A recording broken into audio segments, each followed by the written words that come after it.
why it has all these problems and these crazy issues keep coming up, and there's a great deal of human tragedy mixed up in it that people who are longtime members are well aware of: murders, suicides, early deaths, people suffering from insanity. These are not happy-making things. They're very unhappy-making, and I believe that they come from this essential division of the will. People are just completely confused and torn between a thelemic set of values and a normative one. Where do you think people should start if they really want to address this? Well, I think they have to start by not kidding themselves anymore, and sort of turning on their bullshit meters, if you'll pardon the expression, and really examining what the implications of what Crowley was writing about was, and not dismissing it. I mean, one of the ways people think that they can attain is by putting Crowley down. It's not really worked that well. There have been hundreds and hundreds of people in the Thelemic community over the last 25 years who haven't liked Aleister Crowley. Very few of them have done anything that's going to matter to us, at all. So being honest about the problems that Crowley is talking about and seeing whether or not he's really wrong or we need him to be wrong in order to support a competing set of values, I think is the issue. Reading the books, immersing yourselves in the material. I mean, I've been very frustrated lately with a lot of people coming to me, asking me for help, asking me for teaching, blah, blah, blah. And I'm like, look, go and read the books. You have to immerse yourself in the material. Study the books, read the books. If you don't understand something, work to understand it. And that to me is where it starts. If you're not reading the books and you're not deeply involved with them, then you're not really going to get anywhere with this. If you think it's something you can pick up from people who are just as deluded and ignorant as you are, forget about it. And unfortunately, that's how most of the people in the OTO seem to teach each other. They don't go and read Crowley. They find out, what it's all about from talking to the other people that are just as dumb as they are. Not a good plan. There's a quote that you talk about from the Jane Wolfe biography. I know which one you're talking about. When Jane Wolfe showed up at Sheffield and started asking Crowley questions, what happened? Well, he told her, go look at the books. The answers to the questions you have are in the books over there, and he'd point to the bookshelves. And this got her very upset because she had been living what she claimed later was a shallow and superficial life in Los Angeles, making stupid movies in Hollywood, had not been reading, had not been studying, and had not been around people that told her she had to get off her ass and actually read stuff. And so for a long time, Crowley had to teach her logic and reasoning and make her read the books. And she said later, I was an incredibly obnoxious pest because I wouldn't do the work that he wanted me to, and I thought that I didn't have to. And I read this, and I was like, wow, this is like so many people in the OTO. Even if the ones that are not living in Los Angeles, they didn't need to go to Los Angeles. Los Angeles came to them. Modernity is Los Angeles. So they're all living in this superficial, ridiculous world of computer games and blah, blah, blah, and stupid movies and science fiction crap. And now suddenly you and I are saying, hey, you've got to read these books. And they have the same reaction a lot of time that Jane did. They don't know logic, they don't know reasoning, and they won't read. And what's really interesting to me about the Jane Wolfe passage is Crowley is considered one of the major irrationalists of the 20th century. And he was somebody who constantly put down the idea that reason was the great salvation or that reason was what was going to get us out of our problems. Yet at the same time, he knew he had to teach Jane logic and reasoning. And don't you find it appalling that so many people, even so many smart people in the OTO, seem so logically impaired? Yes. You can't have a discussion with someone if they can't follow a set of arguments. Because if they can't go from A to B to C to D to see the conclusion, what's the point of having a conversation? Right. It's just all scattered and emotional and what they feel at the time, and it's all contradicting itself. And, you and I have had this experience over and over again where we've watched people contradict themselves in the course of one, internet discussion. 2 or 3 posts down, they're going to be contradicting what they said 2 or 3 posts up, and they'll keep doing it, and they won't remember anything they've said, and they resent being held to what they've said. I think both of us have been accused of holding people's words against them, which I always interpret as, actually taking you seriously and showing you the implications of what you said. Right, and paying attention to what they said. Oh, you're trying to turn my words against me. No, I'm trying to show you how you're not being logical. So yeah, that's the basic thing. And look at those weaknesses and say, hey, this is serious. I need to learn how to do this. And logic and reason are things that can be overcome, but you don't overcome them by being bad at them. I have not overcome figure skating by the fact that I cannot figure skate well. You don't overcome driving by not being able to drive. You overcome your problems by mastering them and then moving on. Right. And most of the time, the people in the OTO try to parlay their own suckiness at something as overcoming. Well, this reminds me of a quote that Salvador Dali said, learn to paint like the masters, and then at that point you can paint any way you want because you have the skills and you know the rules and you can break them. Exactly. And look at what a genius Salvador Dali was, because he could paint if he wanted to with all the rules like a perfect master. And instead he began bending them, and he's a genius. Whereas most of the people in the OTO think they can be like Dali without ever learning to do the basics. And that's just not going to happen. It's not going to happen in magic. It's not going to happen in argument. It's not going to happen in Gnosticism and understanding the way the Gnostic Church works, in understanding Masonry, or any of the things that are really important. Is there anything else you want to say? We're getting towards the end of our time segment here. Well, I would encourage people. I know that oftentimes you and I sound very dour and very strict, but we're doing that to counterbalance the sort of euphoria of the beginner book mentality where you don't have to know a lot to be able to do this. And I just unfortunately think that that's not true, that you do have to work hard, you do have to learn a lot. It's not easy, but that doesn't mean I want to discourage people. I think people should work on this. I think nothing in a lot of ways is more important than this.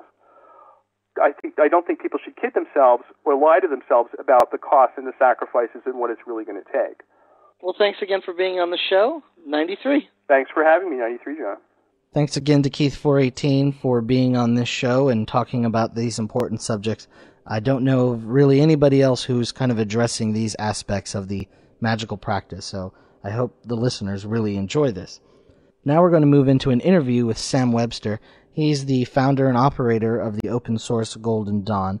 They're a Bay Area organization that has taken the Golden Dawn rituals published by Rigardi and have started working with them and modifying them, and have a group operating in it, known a number of participants in the open source Golden Dawn, and they speak very highly of it.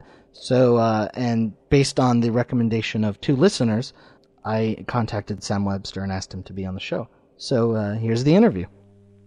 We have on the phone with us Sam Webster from the open source Golden Dawn. Welcome to the show, Sam. Glad to be here. For those who are not aware, can you give a little background about what the open source Golden Dawn is? Sure.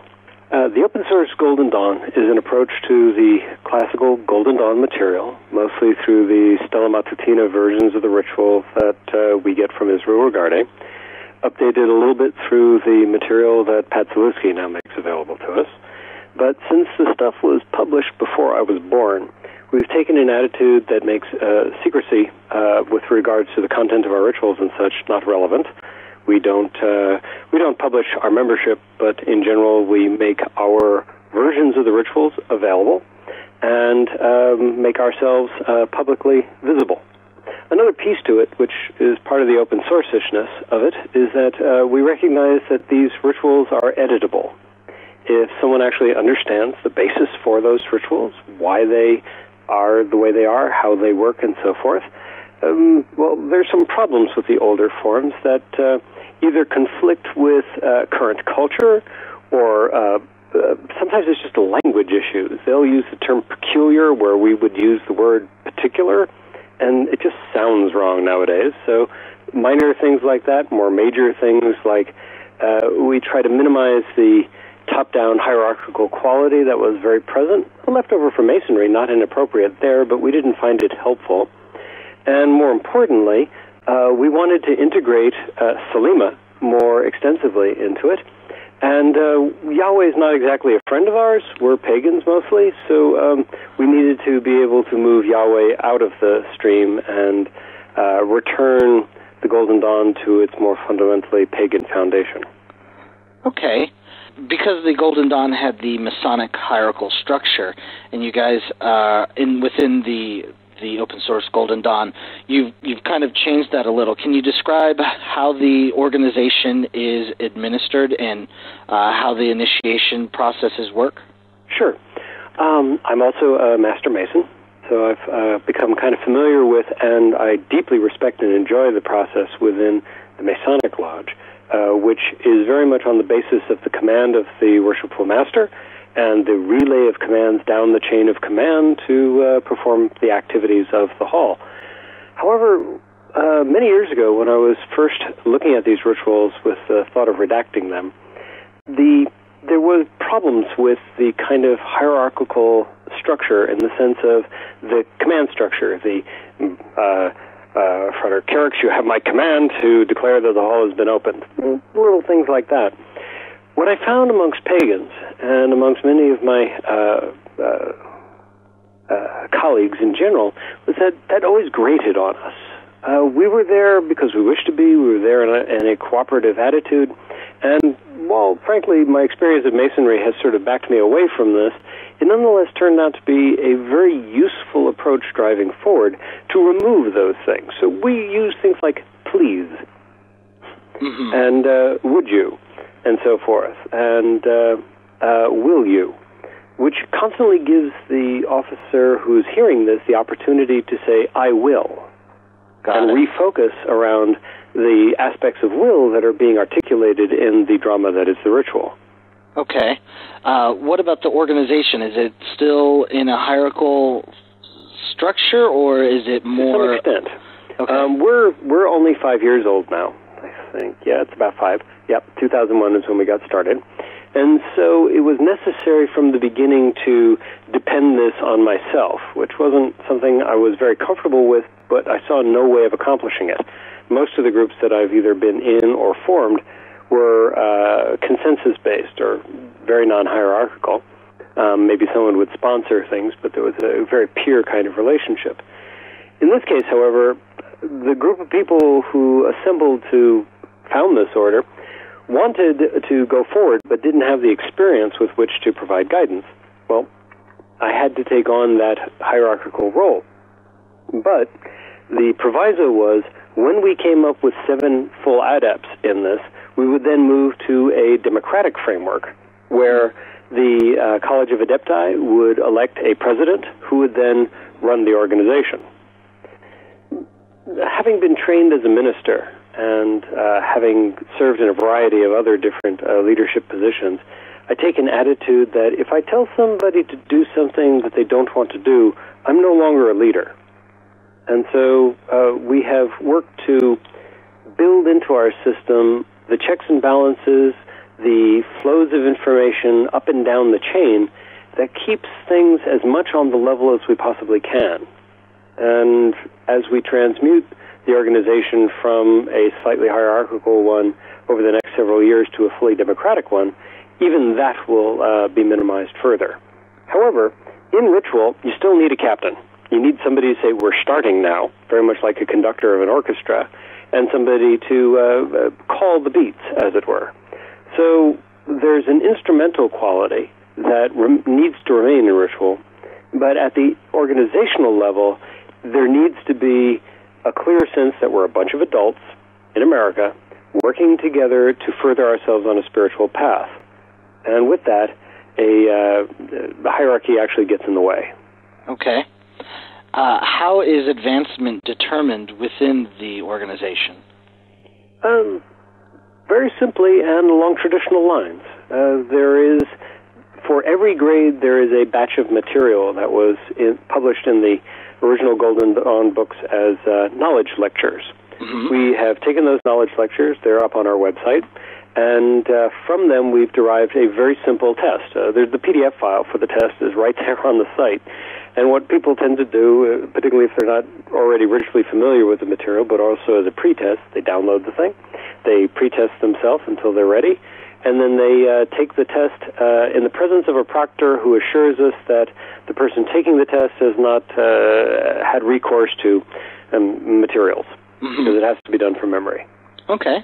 And when they pass that, then they arrange for a conversation with their Hierophant, which for the last number of years has been me, and we discuss the meditations, and I can pretty well tell whether or not the person's actually done the meditations from that conversation, and discuss how the order is working for them. This is one of the opportunities that say in a traditional, say, Japanese society where you have a formal master-student relationship, one of the ways, like in a taiko group I know, the